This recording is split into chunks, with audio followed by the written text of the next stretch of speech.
What if I told you the most powerful empires in history were brought to their knees by warriors who had no cannons, no horses, no formal armies, only courage, terrain, and belief?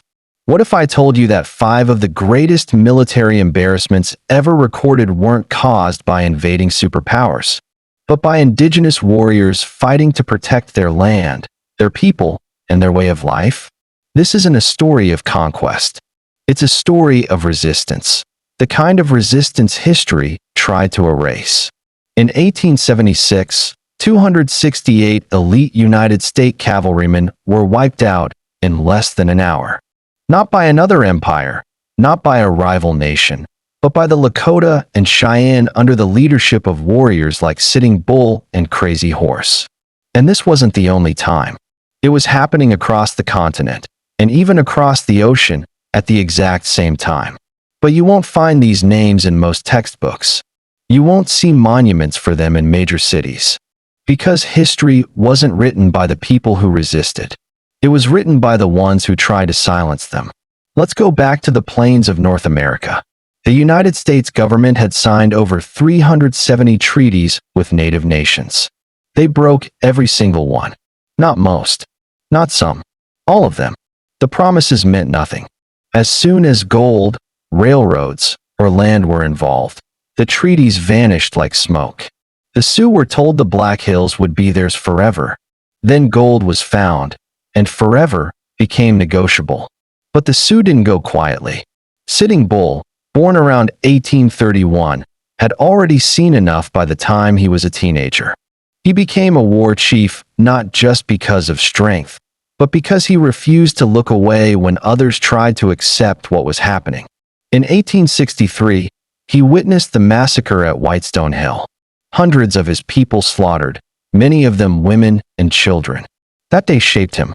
From then on, he stopped believing in paper agreements and started preparing for the war that was already happening. He wasn't alone. Crazy Horse, a tactical genius with no written legacy, became the hammer that Sitting Bull's vision needed. And when General George Armstrong Custer arrived in the summer of 1876, confident and arrogant, he had no idea that his name was about to be etched in history not as a victor, but as a warning. Custer split his troops, thinking the indigenous camp would scatter. But what he didn't know was that there were over 2,000 warriors waiting, trained, experienced, and furious. What followed was not a massacre, it was a military engagement. And it was decisive. Custer and his entire battalion were annihilated. This sent shockwaves through the American psyche. The greatest military in the Western Hemisphere had just lost to people they called savages. But the Sioux didn't call it glory. They knew what was coming. Retaliation came swiftly. The government tripled its military budget for indigenous wars. Within months, the full force of the United States military descended on the plains. Starvation became a weapon. Food supplies were cut off. Buffalo were hunted to near extinction. Winter camps were burned.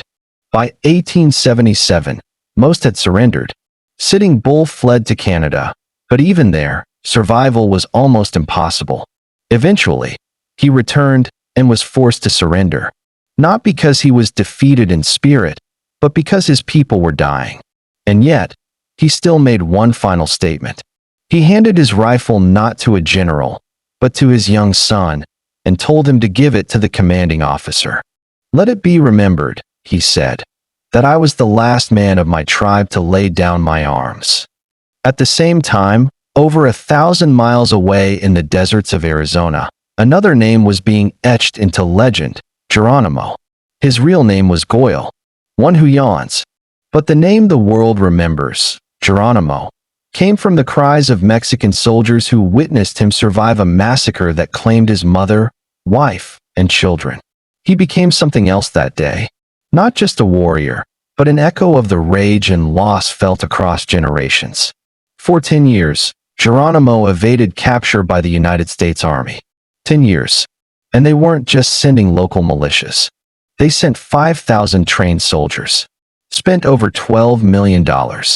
That's over $350 million in today's money. All to catch fewer than 40 people. He escaped capture 23 times. He used the land like a weapon, disappeared into canyons, reappeared hundreds of miles away. His tactics are still studied in military academies today. When he finally surrendered, it was under false promises. He was told he and his people would be sent to Florida and reunited with their families. Instead, they were imprisoned. Many died in exile. And Geronimo himself died a prisoner of war in 1909, still begging to return home. But the spirit of resistance didn't die in the deserts of Arizona. Far north, in the snow-covered plains, Crazy Horse was still fighting. No photographs of him exist. No signatures. No treaties. He never allowed himself to be captured on paper, in image, or in writing. At the Battle of the Rosebud in 1876, just a week before Little Bighorn, he led a cavalry charge that pushed General Crook's army into retreat. That retreat meant Crook couldn't reinforce Custer, which means Crazy Horse's victory directly enabled Sitting Bull's. But like the others, his story ends with betrayal. In 1877, under false pretenses, he was brought into Fort Robinson. When he resisted imprisonment, he was bayoneted by a fellow Lakota acting under United States command. He was only 36. These stories aren't just tragedies. They are links in a global pattern. Because while these battles were unfolding in North America, thousands of miles away, on the dry red soil of Australia, another resistance was raging. When the British landed in 1788, they called it Terra Nullius, empty land. As if the hundreds of nations who had lived there for over 60,000 years didn't exist. They planted their flags and claimed ownership of a world that wasn't theirs. But the land remembered. And so did the people. Pemulwuy of the Eora Nation waged a 12-year war against the British around Sydney. He survived a gunshot to the head. He led raids that paralyzed the colony. The British placed bounties on him. But they couldn't stop him. When they finally killed him, they decapitated him and sent his head to England, where it sat in a jar for over a century. Same story, different continent. Yagan, from the Noongar people in Western Australia, fought British expansion with tactics that echoed Geronimo's. He was declared an outlaw, hunted, betrayed by people he trusted. His head, too, was severed and sent across the ocean. It didn't return home until 1997. The cycle didn't stop. In 1838, at Myall Creek, 28 Aboriginal people were massacred, tied up, murdered, burned. But this time, something different happened. 7 of the white settlers responsible were tried and executed. The first and only time in Australia's colonial history that Europeans were punished for killing Aboriginal people. And the backlash? White settlers were outraged, not over the massacre, but the punishment. Justice, even in its rarest form, was seen as an insult to the empire. You're beginning to see the pattern, aren't you? Across continents, across oceans, these warriors fought the same war. Different names, different lands, but the same resistance, the same betrayal, the same silence that followed. But silence isn't the end. The descendants of these warriors are still here. Their languages are being revived. Their stories are being told. Their lands, in some places, are being reclaimed. The fight continues, in courtrooms, in classrooms, in marches, in songs. Every treaty challenge, every land back movement, every cultural revival, it's all part of the same war. The one that says, we are still here. We never stopped fighting. You want to know what real strength looks like?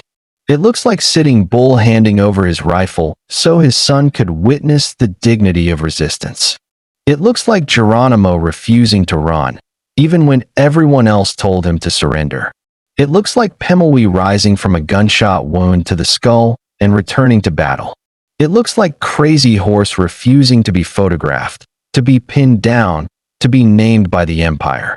It looks like every Indigenous person who stands up today and says, my ancestors fought, and I will not forget. This story isn't over. There are more names, more nations, more truths that have been buried. So if you're still watching, stay with me. Because the warriors of resistance never vanished. and neither will their stories. But the story doesn't just span America and Australia. What if I told you that on the African continent, another fierce wave of resistance was erupting against some of the most powerful empires the world had ever seen? The 19th century wasn't just a time of colonial conquest. It was a time of defiance.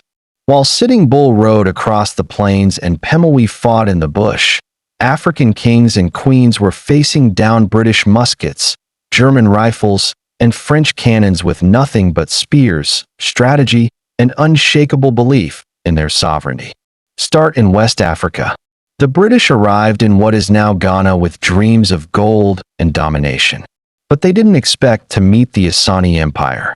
And they certainly didn't expect to meet Yagan, a queen mother who would become one of the most feared symbols of anti-colonial resistance in all of Africa. In 1900, British officers demanded the sacred golden stool, the physical embodiment of the Asani nation's soul. It was not just a throne. It was identity, ancestry, spirit. And the demand was a declaration of war. Yagan stood before her male generals and said, "If you, the men of Ashanti, will not go forward, then we will. We, the women, will. I shall call upon my fellow women. We will fight." And they did. Under her leadership, the Asani people launched a rebellion so fierce, the British had to call for reinforcements. They were ambushed, outmaneuvered, humiliated. It wasn't just a battle. It was a spiritual stand against erasure. Even when she was eventually captured and exiled to Seychelles, her name echoed across the continent. Because you can exile a leader, but you cannot exile an idea. Travel east now, to Ethiopia. It's 1896. The Italians, eager to expand their empire, march in with thousands of troops, convinced of an easy victory. What they found instead was Emperor Menelik II, a man who united Ethiopia's fractured kingdoms into a single, defiant force. At the Battle of Adwa, Ethiopian forces, farmers, priests, warriors on horseback, faced down a modern European army and crushed them. Let that sink in. The only African nation to defeat a European empire during the height of colonization was Ethiopia. And it wasn't luck. It was leadership. It was unity. It was resistance. The victory sent shockwaves through Europe and inspired liberation movements across the entire colonized world. Because it proved something terrifying to every colonial power: empires can fall. But resistance wasn't just in the open fields. In what is now Zimbabwe, there lived a spirit medium named Mbuya Nhanda. She wasn't a general. She didn't carry a gun. But when British settlers began seizing land and dismantling spiritual traditions, she became the voice that unified her people. She spoke to ancestors. She rallied warriors. She preached rebellion. In 1896, the First Kimurenga began, an uprising that nearly drove the colonizers out. Nhanda was eventually captured, tried, and sentenced to death. As they prepared her for execution, she looked at her captors and said, "My bones will rise again." And they did. Decades later, her prophecy echoed through Zimbabwe's second revolution. Her name became a rallying cry. Her legacy, a blueprint. These weren't isolated events. These were coordinated refusals. Refusals to forget. Refusals to be erased. In Algeria, Emir Abdelkader fought the French for over 15 years. Using guerrilla tactics, terrain mastery, and tribal alliances, he stalled one of Europe's most advanced armies. When he was finally captured, he was imprisoned in France. But even Napoleon III called him the noblest enemy France ever faced. In southern Africa, Shaka Zulu transformed his people into a military force so powerful, even British strategists studied his formations. And long after his death, Zulu resistance continued. The Anglo-Zulu War of 1879 brought one of the British Empire's most shocking defeats at Issawana, where Zulu warriors, barefoot and spear-armed, overwhelmed a British force equipped with rifles and artillery. It was supposed to be impossible. It happened in broad daylight. All of these stories, from North America to Africa to Australia, are chapters in the same book. A book about what happens when empires assume superiority and find themselves bleeding on foreign soil. You see, the pattern isn't just violence. The pattern is arrogance, imperial arrogance. The assumption that paper treaties mean nothing to uncivilized people. That modern guns will always defeat native spirit. That ancient cultures have no strategy. That warriors who pray to their ancestors can't win against generals with medals. But history proves otherwise. The warriors of resistance didn't need your permission to fight back. They didn't need your acknowledgement to be remembered. They became legends not because they wanted to, but because they had to. And that brings us to the biggest lie empire ever told, that these were losses. They were not. Sitting Bull was murdered by tribal police, but his defiance lives in every protester who stands at Standing Rock. Sanawa died in exile, but her name rises every time Ghana speaks of sovereignty. Geronimo died a prisoner, but his name is screamed in every act of rebellion. Mbuya Nahanda was hanged, but her bones rose again. Shaka was assassinated, but his people still remember how to fight. You can kill a body. You can burn a village. You can write new maps. But you cannot bury a people who remember. And now, we remember. Not just their names, but their voices, their strategies, their pain, their fire, their refusal.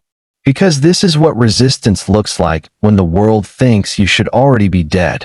This is what history doesn't want to teach you. While the dust settled on battlefields in Africa and North America, and while the ashes of burned villages in Australia still smoldered, another front of resistance was unfolding. This time in the jungles, islands, and mountains of Southeast Asia.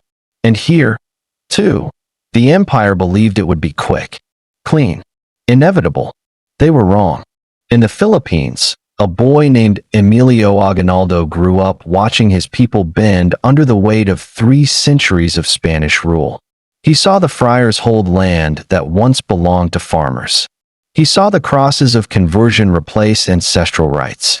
And by the time he was a young man, the rage had already begun to rise. But it wasn't just rage, it was strategy. By 1896, Aguinaldo joined the Katipunan, a secret revolutionary society. And what started as whispers turned into gunfire. The Philippine Revolution had begun. They fought the Spanish in villages, in rice fields, in the dark. With machetes, with makeshift bombs, with anything they could hold in their hands. Aguinaldo rose quickly. His leadership turned scattered rebels into a coordinated resistance. Within 2 years, they declared independence. A republic was born. And for a moment, just a moment, they tasted freedom. But empire doesn't let go that easily. As Spain collapsed, the United States moved in. Under the guise of liberation, they arrived in 1898. What followed wasn't liberation. It was betrayal. The Philippine-American War erupted in 1899, and it was brutal. Entire villages burned. Civilians executed. The U.S. called it pacification. Filipinos called it genocide. Aguinaldo, now president of the First Philippine Republic, led a guerrilla war from the mountains. Hunted, starving, betrayed. He held on for 2 more years until finally captured. But even in defeat, the resistance didn't die. It transformed. It spread. It planted itself deep in the heart of every islander who refused to call their conqueror a liberator. Because this wasn't a war for territory. It was a war for memory, for self-definition. And it was happening everywhere. In Vietnam, it was the same pattern. French colonizers arrived in the 1800s, drawn by rice, rubber, and control. They believed their civilization was superior. They believed Vietnamese culture was primitive. But the people they tried to erase would become legends. Phan Boi Chau, Phan Chu Trinh, Hong Hoa Tam. Names whispered in alleys and shouted in protests. Resistance began not just with rifles, but with printing presses, with underground schools, with smuggled manifestos. They fought with pins and bamboo traps, with poison and poetry. The French would spend nearly a century trying to hold Vietnam, and they would fail, because the land itself pushed back.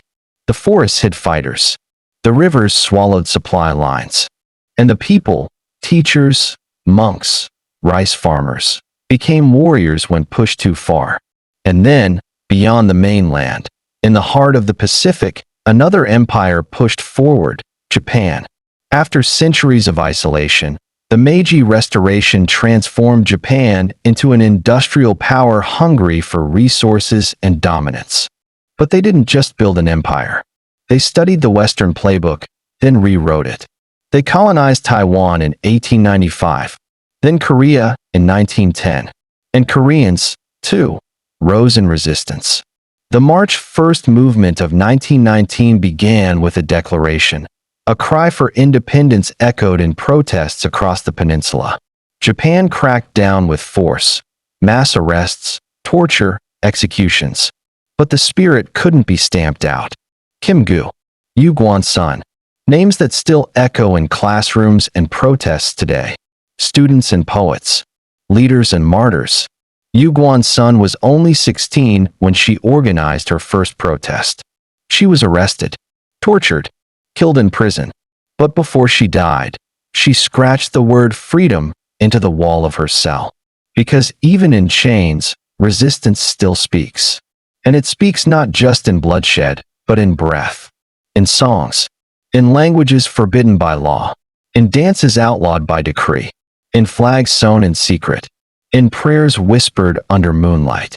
This is the pattern that connects them all. When empires arrive, they take three things first: land, labor, and language. And so resistance begins in the places empire doesn't understand: in memory, in ritual, in the soul.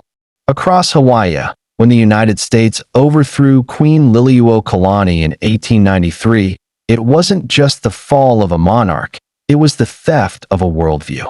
Hawaiian land, identity, and culture were suppressed. Children were beaten in schools for speaking Lelo Hawaii, their own language.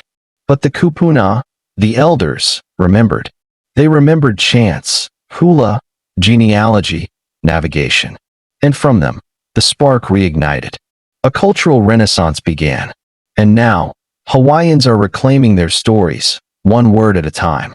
Because the ultimate form of resistance is remembering what empire wants you to forget.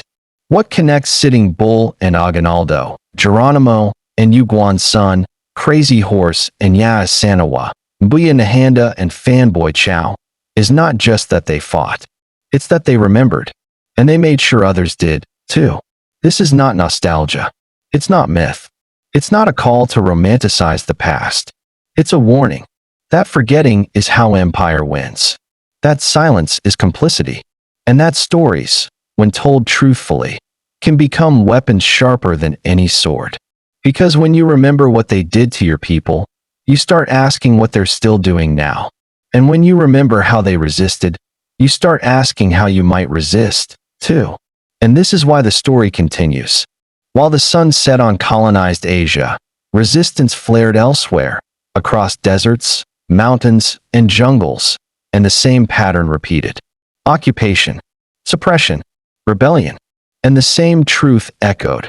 Wherever empire went, it was met with fire. In the heart of the Middle East, the Ottoman Empire once ruled vast territories. But after its collapse in the early 20th century, Western powers drew new lines in the sand. Literally. The Sykes-Picot Agreement of 1916 carved up the Arab world with a pen. Britain would take Iraq and Palestine. France would take Syria and Lebanon. The people who lived there? Ignored. And then came the mandates, a polite word for occupation. But the desert does not forget.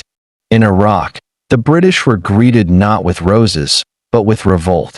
The 1920 Iraqi revolt was a full-scale uprising against colonial control. Sunni and Shia tribes fought together. Clerics and peasants rose in unity. British airstrikes scorched entire towns, but they could not erase the message. In Syria, resistance simmered for decades. One man, Sultan al-Atrash, became a symbol of the Druze-led revolt against French rule. He led guerrilla warfare from the mountains, organizing not just fighters, but a nationwide call for independence. The French labeled him a criminal. The people called him a hero. And beneath all of this, in Palestine, tension grew like kindling. Promises made to Arabs. Promises made to Jews. A storm was coming, not just of geopolitics, but of displacement, identity, and resistance that would stretch across the next century. The land itself, split by ink, cried out. Meanwhile, halfway across the world, another fire was building, this time under the South American sun. The Spanish had come centuries before. Gold, silver land. The same thirst. But long after the crowns fell and independence was declared, colonization wore a new face, one of debt, dictatorship, and foreign control. And still, resistance found its way through the cracks. In Bolivia, a Quechua woman named Bartolina Sisa stood at the front lines of the 1781 uprising against Spanish rule. She and her husband laid siege to the city of La Paz with thousands of indigenous fighters. They blocked roads, cut off supplies, and nearly starved the colonial administration into submission. But she was captured, executed, her body quartered, her head paraded in the streets, a warning. But it didn't silence her story. It made her immortal. In Peru, Tupac Amaru II, descendant of the last Inca emperor, led a rebellion so massive it shook the foundations of Spanish power. He called for the end of slavery, of colonial taxes, of indigenous humiliation. The Spanish dismembered him in public. But his last words were prophecy. I will return, and I will be millions. And he did. In Chiapas, in southern Mexico, the Zapatistas rose in 1994, not against redcoats or conquistadors, but against neoliberalism, corporate exploitation, and the dispossession of indigenous land. Wearing ski masks and carrying old rifles, they marched into history, declaring, Ya basta. Enough. Their words spread faster than bullets. And in Guatemala, in Ecuador, in Brazil, indigenous communities still fight for forest, for water, for the right to exist on their own land without permission from those who stole it. It never stopped. It just changed form. And here's what most people miss. All of these movements, from the plains of North America to the jungles of the Amazon, from the Syrian mountains to the streets of La Paz, are not isolated. They are connected by something deeper than time. They are connected by the same lie, that colonization is over. Because it isn't. The empires may have changed flags. The palaces may have turned into parliaments. The generals may have become CEOs. But the extractive logic remains. Look closely. Minerals still leave Africa faster than clean water arrives. Indigenous land is still sold without consent. Cultural traditions are still policed, mocked, erased. Oil pipelines cut through sacred ground. Foreign corporations still control the lifelines of independent nations. Colonization has gone corporate. And resistance? It has gone global. Young Palestinians chant the words of Sitting Bull. Maori activists invoke the wisdom of Crazy Horse. Standing Rock echoes in the Amazon. The drumbeat of defiance is no longer local. It's planetary. Because the stories of the past aren't just echoes, they are blueprints. They remind us that no empire lasts forever. That survival is resistance. That silence is permission.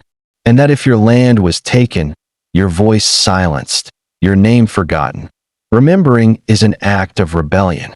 This is the true history of our world. So now you've seen what they never wanted you to see.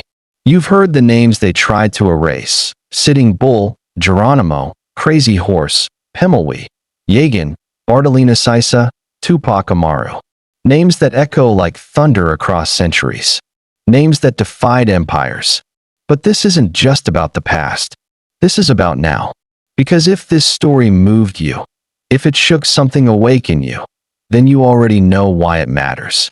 These warriors weren't fighting for glory. They weren't chasing conquest. They were protecting life, family, language, land, the right to exist without asking permission. And those same battles are happening right now.